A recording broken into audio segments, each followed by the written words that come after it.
නමෝ බුද්ධාය. අපගේ පරම පූජනීය ගුරු දේවෝත්තම පින්වත් ලොකු ස්වාමීන් වහන්සේටද නමස්කාර වේවා. නිදුක් නිරෝගී දීර්ඝායුෂ සම්පන්නියම සැලසේවා. සාදු සාදු සාදු. ශ්‍රද්ධාවන්ත පින්වත්නි, අපි මේ දහම් දේශනා මාලාවෙන් අපගේ පරම පූජනීය ශාස්ත්‍රුන් වහන්සේ වන සම්මා සම්බුදුරජාණන් වහන්සේ ලෝක සත්වයාට අනුකම්පාවෙන් දේශනා කොට වදාළ ඒ උතුම් පරම ගම්බීර ධර්මයේ වන චතුරාර්ය සත්‍ය ධර්මය බුද්ධ වචනය තුලින් ඉගෙන ගැනීම පිණිස තමයි මේ කාලය යොදවන්නේ. ඉතින් අද ධර්ම දේශනාව සඳහා ධර්ම දායකත්වයේ ලබාගෙන තිබෙන්නේ පින්වත් සෝමසිරි මහත්මයා සහ ඉන්දු දිසානායක මහත්මිය, පුපුදු කාවින්ද මදුෂි දිලේෂා උදාර දිලිනි ඉරෝෂා සත්‍යා උදයංග යන පින්වතුන් විසින්. ප්‍රධාන අරමුණ සෝමසිරි දිසානායක පියාණන්ගේ ජූනි මාස 23 වන දිනට යෙදෙන 70 වන ජන්ම දිනය නිමිති කරගෙන ආශිර්වාද ප්‍රාර්ථනා කරමි. ඉතින් ධර්ම දානය තුලින් අප්‍රමාණ පිනක් රැස් වෙනවා. ඉතින් ඒ නිසා අපි අප්‍රමාණ පින සෝමසිරි දිසානායක පියාණන්ට අනුමෝදන් කරන්න බලාපොරොත්තු වෙනවා. ඉතින් පින්වත්නි, මීට කලින් වැඩසටහනේදී අපි චතුරාර්ය සත්‍ය පිළිබඳව මූලික වශයෙන් ධම්මචක්කපවත්තන සූත්‍රයේ බුදුරජාණන් වහන්සේ මුලින්ම දේශනා කළ ආකාරය ඉගෙන ගත්තා. ඒ තමයි දුක නම් වූ ආර්ය සත්‍ය, දුක්ඛ සමුදය නම් වූ ආර්ය සත්‍ය, දුක්ඛ නිරෝධ ආර්ය සත්‍ය, දුක්ඛ නිරෝධ ගාමිනී පටිපදාාර්ය සත්‍ය. එතකොට මේක ආර්ය සත්‍ය බවට පත් වෙන්නේ, මේක අවබෝධ කරන්නේ පින්වත්නි, යම් කෙනෙක් මේ අවබෝධ කළොත් එහා ආර්ය භාවයට පත් වෙනවා. උතුම් බවට පත් වෙනවා. ශ්‍රේෂ්ඨ බවට පත් වෙනවා. ඉතින් මේ අවබෝධ කළොත් උතුම් බවට ශ්‍රේෂ්ඨ බවට පත් වෙන සත්‍ය හතරක් මේ ලෝකේ වෙන කිසිම කෙනෙකුට නෑ. මේ අවස්ථාව බුදුරජාණන් වහන්සේගේ ශ්‍රාවකයෙකුට හැර.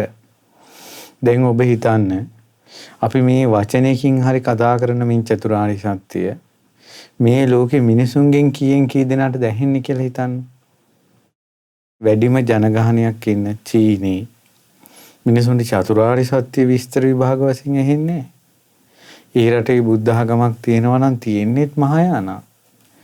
ඉතින් මේ තේරවාදී දහම එක්කෙනෙක් දෙන්නේ පොඩි පිරිසක් ඒ ඇසුරු කරමින් වාසය කරනවා. ඉන්දියාවේ බුදු දහම සම්පූර්ණයෙන් අතු ගෑවිලා ගිහිල්ලා. ඉන්දියාවේ චතුරාර්ය සත්‍යයක් කතා වෙන්නේ නැහැ. ඊළඟට ලෝකේ සුද්ධංගේ ලෝකේ චතුරාර්ය සත්‍යයක් කතා වෙන්නේ නැහැ. ඒතකොට මේ පොඩි වෙලාවකින් ධර්මයේ ඇහෙන්නේත් ඔබට. බුදු කෙනෙක් පහළ වෙලා දේශනා කරපු ධර්මය. ඉතින් ඒ නිසා පින්වත්නි, මම මතක් කළා මේ පින්වතුන්ට, අපි බුදුරජාණන් වහන්සේගේ ශාසනයේ මේ දහම් කොටස් විග්‍රහ කරලා තියෙනවා. ඉතින් චතුරාර්ය සත්‍ය වචනෙන් විස්තර කරලා සත්‍ය විභංග සූත්‍රය තියෙනවා. බුදුරජාණන් වහන්සේ සාරිපුත්ත මහ බුදුරජාණන් වහන්සේ හැරෙනකොට මේ චතුරාර්ය සත්‍ය විස්තර කරලා විභාග කරලා පනවලා ඉස්මතු කරලා ප්‍රකට කරවලා දක්වන්න ඉන්න බුදුරජාණන් වහන්සේගේ ප්‍රධානම ශ්‍රාවකයන් වහන්සේ සාරිපුත්තයන් වහන්සේ. බුදුරජාණන් වහන්සේ වදාලා පහෝති චත්තාරි අරිය සත්‍යානි ආචික්කිතුම් පඤ්ඤපේතුම් පට්ඨපේතුම් විවෘතුම් විභජිතුම් උත්තානි කාතුන්ති. ඉස්මතු කරන්ට, පනවන්ට, ප්‍රකාශ කරවන්ට, මනමින් විග්‍රහකට දක්වන්ට සාරිපුත්තයන් වහන්සේ දක්ෂයි කියලා. ඉතින් ඒ නිසා මේ සත්‍ය විභංග සූත්‍රයේ චතුරාර්ය සත්‍ය විස්තර විභාග කරලා තියෙනවා. ඒ වගේම සතර සතිපට්ඨානෙ මේ ආර්ය සත්‍ය කල්පනා කිරීම, ආර්ය සත්‍ය කෙරෙහි සිහිය පිහිටවීම, ආර්ය සත්‍ය අවබෝධ කරන්ට සිහිය මෙහෙවීම ධම්මානුපස්සනාවට අයිති කාරණාවක් විදිහටයි වදාළේ. එතකොට ආර්ය සත්‍ය ගැන ඉගෙන ගන්නවා කියන එක සතර සතිපට්ඨානෙට අයිති එකක්. ආර්ය සත්‍ය ඉගෙන ගන්නවා කියන එක සම්මා දිට්ඨියට අයිති එකක්. ආර්ය සත්‍ය ඉගෙන ගන්නවා කියලා කියන එක නිර්වාණ මාර්ගයට අයිති එකක්. මේ ඉගෙන ගන්න එක අහන එක පවා. ඉතින් ඒ නිසා සතර සතිපට්ඨානෙ ධම්මානුපස්සනාව යටතේ ආර්ය සත්‍ය විග්‍රහ කරලා තිබෙනවා. දැන් අපි බලමු මේ අපි අද ඉඳලා මේ කරුණු කාරණා ටික ටික ඉගෙන ගන්නට අවස්ථාව හදාගමු. බුදුරජාණන් වහන්සේ දේශනා කරනවා කතමංච භික්ඛවේ දුක්ඛං අරිය සත්‍යං. කුමක්ද පින්වත් මහණෙනි මේ දුක නම් වූ ආර්ය සත්‍ය? ජාතිපි දුක්ඛා ඉපදීම දුකක්. ජරාපි දුක්ඛා වයසට යෑම දුකක්. ව්‍යාධිපි දුක්ඛෝ ලෙඩවීම දුකක්. මරණම්පි දුක්ඛං මරණය දුකක්. ශෝක පරිදේව දුක්ඛ දෝමනස් උපායාසාපි දුක්ඛා. ශෝක පරිදේව දුක්ඛ දෝමනස් උපායාස දුකක්. මේවා වචනින් වචනේ විස්තර වෙනවා.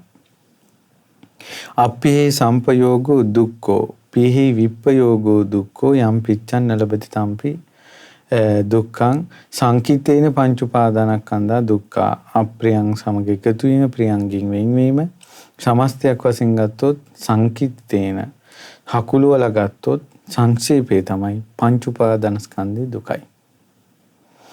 එතකොට ඒක වෙන්නේ කොහොමද කියලා අපි මේ වචන වලින් ඉගෙනගෙන බලමු. එතකොට පින්වත්නි දැන් අපි ඉගෙන ගත්ත දුක කියලා ජාතිපි දුක්ඛා. දැන් මේ තමයි දුක්ඛාරිය සත්‍යය. එතකොට මේ දුක්ඛාරිය සත්‍ය ජාතිපි දුක්ඛා. මොකද්ද මේ ඉපදීමේ දුක? ඉපදීම දුකක් කියනවනේ. මොකද්ද මේ ඉපදීම? කතමාච භික්ඛවේ ජාති. කුමක්ද පින්වත් මහණෙනි ඉපදීම කියන්නේ? යා තේසං සත්තානං තම්හි සත්තනිකායි ජාති සංජාති ඔක්칸ති අබිනිබ්බන්ති කන්දානම් පාතු භවෝ ආයතනානම් පටිලාභෝ අයං උච්චති භික්ඛවේ ජාති. එතකොට මේ ඉපදීම දුකක් කියන එක අපි බුදුරජාණන් වහන්සේ විස්තර කරපු විදිහ තමයි අපි ගන්න ඕනන්නේ. මොකද බුදුරජාණන් වහන්සේනේ ධර්මය අවබෝධ වෙන විදිහ දන්නේ. එතකොට බුදුරජාණන් වහන්සේ වදාලා කුමක්ද පින්වත් මහන්නේ මේ ඉපදීම කියන්නේ? යා තේසං සත්තානං කියන්නේ ඒ සත්වයන්ගේ තම්මි සත්තනිකාය. ඒ සත්ව නිකායවල වල. ඒ කියන්නේ මිනිසුන්ගේ මිනිස් ලෝකේ, තිරිසනුන්ගේ තිරිසන් ලෝකේ, ප්‍රේතයන්ගේ ප්‍රේත ලෝකේ, ඊළඟට නිරසතාගේ නිරි ලෝකේ නරකය, දෙවියන්ගේ දිව්‍ය ලෝකේ, බ්‍රහ්මයන්ගේ බ්‍රහ්ම ලෝකවල. ඒ සත්වයන්ගේ සත්ව නිකායවල වල. ජාති කියන්නේ ඉපදීමක් සිද්ධ වෙනවද? සංජාති කියලා කියන්නේ ඉන්ද්‍රිය මෝරා බිහිවෙන්න. දැන් අපි කියමු අපි මේ තමයි ඉපදීම කියන එක ලෝකේ ව්‍යවහාර වෙන හැටි. භාග්‍යතුන් වහන්සේ වචන ටික ඔක්කොම එක තැනකට ගන්නවා. සංජාති කියන්නේ ඉන්ද්‍රිය මෝරා බිහි වෙනවා. උදාහරණයක් ගත්තොත් අපි මනුස්ස ලෝකේ ළමයෙක් ඉපදිනවා කියන්නකෝ. අපි ළමයා ඉපදෙන එකට තමයි ඉපදෙන. උපන් වෙලාවට මිනිස්සු නැකත් හදනවා, කේන්දර හදනවා. එතකොට දැන් ඉපදීමක් කියලා එකක් සිද්ධ වුණා අම්මගේ කුසේ. නමුත් ඒකට මිනිස්සු උපදීම කියලා පාවිච්චි කරන්නේ නැතුව මමව කුසෙන් ඉපදෙන එකට පාවිච්චි කළා. හැබැයි ඒකටත් ඉපදීම කියන එක පාවිච්චි කළාට වරදක් නැහැ. ඒක ලෝකේ මිනිස්සු ඉපදීම කියලා පාවිච්චි කරනවා. ඒකට කියන වචනේ තමයි සංජාති. සංජාති කියන්නේ ඉඳුරම් මෝරලා ඉපදෙන්නේ. දැන් මව් කුසක දරුවෙක් ඉපදෙනකොට මව් කුසේ මේ පුංචි තෙල් බිඳුවක් තරම් පුංචි කලලයකනේ විඥානේ බැස ගැනීම සිද්ධ වෙන්නේ. එතකොට එතන ඉඳුරංගේ මෝරා යෑමක්, ඉඳුරංගේ හට ගැනීමක් ප්‍රකට නැහැ. තෙල් බිඳුවක් තරම් කලලි විඥානේ බැස ගන්නවා. හැබැයි ඒකත් ඉපදීමක්. අම්මයි කුසෙන් ඉපදෙනවා. ඉපදෙනකොට කකුල් දෙක හැදිලා, අත් දෙක හැදිලා, ඔළුව හැදිලා, ඇස් කන් ආසාදී හැදිලා. එතකොට ඒකත් ඉපදීමක්. ඒක ඉඳුරම් මෝරා ගිහිල්ලා ඉපදෙනවා. දැන් තිරිසන් ලෝකේ ගත්තත් එහෙමනේ. ගවයන්, එළුවන් ආදී සත්තු ඉඳුරා මෝරා ගිහිල්ලා ඉපදෙනවා. ඊට පස්සේ තියෙනවා ඔක්කාන්ති. අන්න මං කිව්වේ ඔක්කාන්ති ගර්භාෂයේ බැස ගන්නවා. ගර්භාෂය තුල බැස ගැනීමක් වේද. ඒකත් ඉපදීම. එතකොට අම්මගේ කුසේ අර දරු කලලි බැස ගන්නවා. ඒකත් ඉපදීම. ඒ නිසා තමයි බුදුරජාණන් වහන්සේ දේශනා කළේ උපසම්පදා වෙන්න. අවුරුදු 20න් තමයි උපසම්පදා කරන්නේ. කෙනෙකුට උපසම්පදා වීමේ අවශ්‍යතාවය තියෙනවා. නමුත් එයාට අවුරුදු 20 වෙලා නැහැ. එතකොට බුදුරජාණන් වහන්සේ වදාළා එහෙනම් ඒ වෙලාවට ඒ මව් කුසේ හිටපු කාලයක්. එතකොට ඒ කාලේ නම් දස මාසී. එතකොට ගොඩාක් වෙන අද කාලේ වෙනකොට මාස 9ක් වගේනේ. එතකොට මාස 9කුත් අරන් අවුරුදු 20 හැදෙනවා නම් අන්න උපසම්පදා කරන්න. එතකොට බුදුරජාණන් වහන්සේ එතන උපත විදියට සැලකුවා ඒ කාරණාවේදී මව් කුසේ ගර්භාෂයේ බැසගත් එක. ඔක්කාන්ති. ඊට පස්සේ අබිනිබ්බන්ති. අබිනිබ්බන්ති කියන්නේ ගර්භාෂයකින් තොරව විශේෂයෙන් සකස් වෙනවා. දැන් අපි බලමු ඉදිරියට ඒක. ගර්භාෂයකින් තොරව ඉපදෙන්න සිදු වුණා කියලා කියන්නේ අපි හිතන්නකෝ ඕපපාතික උපත. ඕපපාතික උපත අබිනිබ්බන්ති. ඒක එහෙම ප්‍රකට වෙනවා. අපි කියමු දෙවියන් අතර. එතකොට මේ බිත්තරයක් අස්සේ හෝ එහෙම නැත්නම් අම්මා කෙනෙක්ගේ කුසේ හෝ සිටීමක් නැහැ. එහෙම ඒ ඉඳුරන් ටික පහළ වෙනවා. ඒතර විශේෂයෙන් සකත් වෙන. ඒවටත් උපත කියලා කියන්නේ. කන්දානං පහතු භාවෝ. කන්දානං පහතු භාවෝ කියන්නේ කන්ද කියලා කියන්නේ පංච උපාදාන ස්කන්ධයට. රූප, වේදනා, සංඥා, සංකාර, විඥාන කියන පංච උපාදාන ස්කන්ධයට. මේ පංච උපාස්කන්ධය පහළ වෙනවා නම් කෙනෙකුට ඒක තමයි උපත. දැන් ඕපපාතික දෙවියන් අතර හෝ වේවා. හැබැයි මෙහෙම හිතන්න අපි දහන් දැනුමට අර බාහිර කරුණු ගැන හිතනවා. නමුත් අවබෝධයේ පිණිස නම් Tamanට අදාළ එක ගන්න ඕන.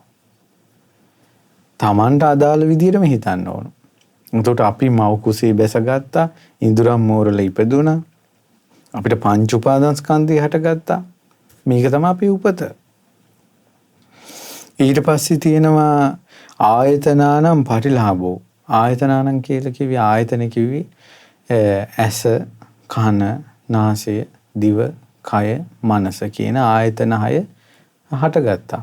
දැන් මේ කාරණාවෙන්ම තේරුම් ගන්න ඇස, කන, නාසය, දිව, කය, මනස කියන එක අපි අම්මගෙන් කුසෙන් එළියට ආවට පස්සේ හටගත්ත එකක් නෙවෙයිනේ. ඒ ඉන්ද්‍රියන් කුසේදීම හටගන්නවා. ඒකට ඇත්තටම අපේ උපත සිද්ධ වෙනවා මව කුසේ. මව කුසේමයි අර පුංචි දරු කල්ලේ පටන්. ඊට පස්සේ බුදුරජාණන් වහන්සේ වදාලා අයං උච්චති භික්ඛවේ ජාති. මේක තමයි පින්වත් මහන්නේ ඉපදීම කියලා කියන්නේ. ඔන්න ඕක තමයි ඉපදීම. ඒතකොට මේ ඉපදීම සිද්ධ වෙනවා අණ්ඩජ. අණ්ඩජ කිව්වේ බිත්තරයක් ආසේ වෙන්න පුළුවන්. ජලාබුජ අම්මා කෙනෙක් වත්තිකෝසේක එහෙම නැත්නම් අම්මා කෙනෙක්ගේ කුසේ ගර්භාෂයේ ඉපදෙනවා. ඊළඟට සංසීදජ. සංසීදජ කියන්නේ තෙත් පරිසරය. දැන් ඔය මේසෙකට උනත් හෙල්ලලා තියෙන කුණු මේ ඉඳුල් ටිකක් වතුර වැටලා තියෙනවා පිහ දාන්නේ. කාලයක් යනකොට ඒකේ පණුව හැදෙනවා. වැසිකිලි වල පණුව හැදෙනවා. කුණු මාළු වල කෑම බීම නරක් වෙනකොට පණුව හැදෙනවා. තෙත් පරිසරය හැදෙනවා. ඒ ඔක්කොම උපත්. එතකොට අණ්ඩජ, ජලාබුජ, සංසේදජ කියන්නේ තෙත් පරිසරය. උපාතික කියලා කියන්නේ අර ක්‍රම තුනෙන් බිත්තරයක් අස්සෙත් නෙවෙයි, මව් කුසෙත් නෙවෙයි, තෙත් පරිසරෙත් නෙවෙයි, අර අබිනිබ්බන්ති කියලා තිබේ. ඒ ඕපපාතික උපත. එතකොට කොයි විදිහට මේ උපත සිද්ධ වුණත් ඒ උපන් සත්වයාගේ උපත දුක්ඛිත තත්වයක්. මොකද සියලු දුක් කුරුම කරගන්නවා. දැන් මව කුසේ උනත් කල්පනා කරන්න අපි තෙල් බින්දුවක් තරම් කුසේ ඉපදිලා ඒකට අම්මලා දන්නේත් නැහැ. ඒකට ඒ රූප වේදනා සංඥා සංකාර විඥාන තියෙනවනේ. ඒකට ඒ උණු වතුර බිව්වත් දැවෙනවා, හැල් වතුර බිව්වත් දැවෙනවා. ඊළඟට අර කුස ඇතුලේ මස් වැදල්ලක් ඇතුලේ ඉන්නේ. එතකොට සම්පූර්ණයෙන් මේ අම්මගේ කුස අවුරුදු 18ක් එහෙම නැත්නම් අවුරුදු 20ක් 20 ගානක මේ ඇතුලේ අසූචි වලක් වගේ මේ ගර්භාෂයකනේ ඉපදෙන්නේ. අර පුංචි දරුවා. ඉතින් ඒක ASCII තැම්බි මේ දරුවා වාසය කරන අම්මා හෙට හැරෙනකොට මෙහෙට හැරෙනකොට මේ හැම එකම වේදනාව ගෙන දෙනවනේ දරුවාට. ඒතර මව් කුසේ ඉඳලා ඊළඟට රූප වේදනා සංඥා සංකාර විඤ්ඤාණ හැඟීම් දැනීම් ඔක්කොම දරුවට දැනෙනවනේ. කතා කරගන්න බැරි වුණාට මාස 10ක් කොච්චර දුකක් නේ. එක කාමරයක මුළු දවසක් ඉන්න කොච්චර අමාරුද මිනිස්සෙකුට. ඒකට මාස 10ක් අම්මගේ කුසේ ඉන්නවා කියනකොට එක ඉරියව්වකින් පැයක් ඉන්න කොච්චර අමාරුද මිනිස්සෙකුට. මාස 10ක් ගුලි වෙලා එක විදිහට ඉන්න සිද්ධ වෙනවා කියන එක කොහොම දුකක්ද කියලා හිතන්න. මේක පුදුම දුකක් අපිට මේ ගර්භාෂයේ විඳින දුක.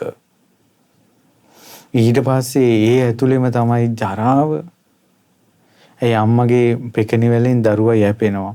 ඒක සම්පූර්ණයෙන්ම වතුර පිරිච්ච මාස් වැදැල්ලක් අස්සේ දරුවා ඉන්නේ. මේ පින්වතුන් හිතනවාද සඳුන් සුවඳයි කියලා? රෝස මල් සුවඳයි කියලා ගර්භාෂයේ? තනිකර ඊළඟට සමහර දරුවෝ ඉදින් නිවුණු දරුවෝ හැදිලා අනිත් දරුවා කුණු වෙනවා එක දරුවෙක් ජීවත් වෙනවා. ඒතර කුණු මාසේ හැදින්නේ. කොච්චර දුක් අන්දරාවක්ද? ඊට පස්සේ අම්මයි කුසෙන් බිහි වෙනකොට විඳින දුක් අන්දරාව කෑ ගහගෙන ලතෝනි තියාගෙන ඉපදෙන්නේ. ඉපදිනකොට කට නහය කන් හැම ඒ වගේ අස්සෙම ජරාව වෙනම ඒ ජරාව සුද්ධ කරනවානේ. දරුවෙක් ඉපදුන ගමන් හොදනවානේ. මහා ජරා ගොඩකනේ උපදින්නේ. අසූචි ගොඩේනේ මල මුත්‍රා ගොඩේ නූල් පොටක් නැතුවනේ දරුවෝ උපදින්නේ.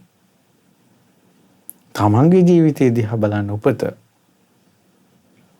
දෙවරු අබිනිම්හන්ති දෙවරු ඉපදෙන උපමාතික. එතකොට දෙවරු චතුරාර්ය සත්‍ය අවබෝධ කරන්න එයාලා උපත ගැන එයාලා හිතාවි. ඔබගේ උපත ගැන ඔබ හිතන්න මේක අවබෝධ කරන්න. ඒකයි මේ කරුණු ඒ විදිහට සිද්ධ වෙන්නේ. එතකොට පින්වත්නි මේ විදිහට ගොඩාක් මේ යම්කිසි අපිට මේ ජීවිතේ යන්තාක් දුක් උරුම වුණාද ඒක උපදීම නිසාම උරුම වෙනවා. ඒ නිසා ඉපදීම කියන එක සැපක් නෙමෙයි. ඉපදීම කියන එක දුකක්. මේකට කියනවා ජාති විදුක්ඛා කියලා. එතකොට මොන ක්‍රමෙන් ඉපදුනත් බිත්තරයක් ආසේ ඉපදුනත් මව් කුසකින් ඉපදුනත් ඊළඟට තිත් පරිසරයේ ඉපදුනත් එහෙම නැත්නම් මේ ඕපපාතික ඉපදුනත් ඒ උපන් සත්වයා ඒ ඉපදීම මුල් කරගෙනම දුක් විඳිනවා. ඒ නිසා බොහෝ කාලයක් ඒ සත්වයාට කර්මානුරූපව මේ දුක්ඛිත තත්ත්ව උරුම වෙනවා ඉපදීමත් එක්ක. ඒකනේ ඉපදීම අරහත්ත්වයටපත් වුණ ගමන් කීනා ಜಾති ඉපදීම ශ්‍රේය වුණා කියලා මූලික කාරණාවම ගන්නෙ. ඉපදීමත් එක්කයි මේ දුක් අන්දර ඔක්කොම විඳවන්න සිද්ධ වෙන්නේ. ඒ නිසා ඉපදීම දුකක්. ඉතින් ඇහැක් කනක් නාසයක් දිවක් කයක් මනසක් ඉපදුන්නේ නැත්නම් ඒකෙන් දුක් විඳිනවා කියලා එකක් නැහැ. ඒ නිසා අපිට දුක උරුම වුණේම මේ ආයතන ප්‍රතිලාභයත් එක්ක. පංච උපාස්කන්ධ ප්‍රතිලාභයත් එක්ක. ඉතින් ඒ නිසා ඉපදීම දුකක් කියන කාරණාව ඔය කාරණාවෙන් දරා ගන්න. බුද්ධ වචන ඔය විදිහට ඉගෙන ගන්න. ඊට පස්සේ ඉදිරියට ඒවා ගලපා ගන්න හැටි අපි ටික ටික ඉගෙන ගනිමු.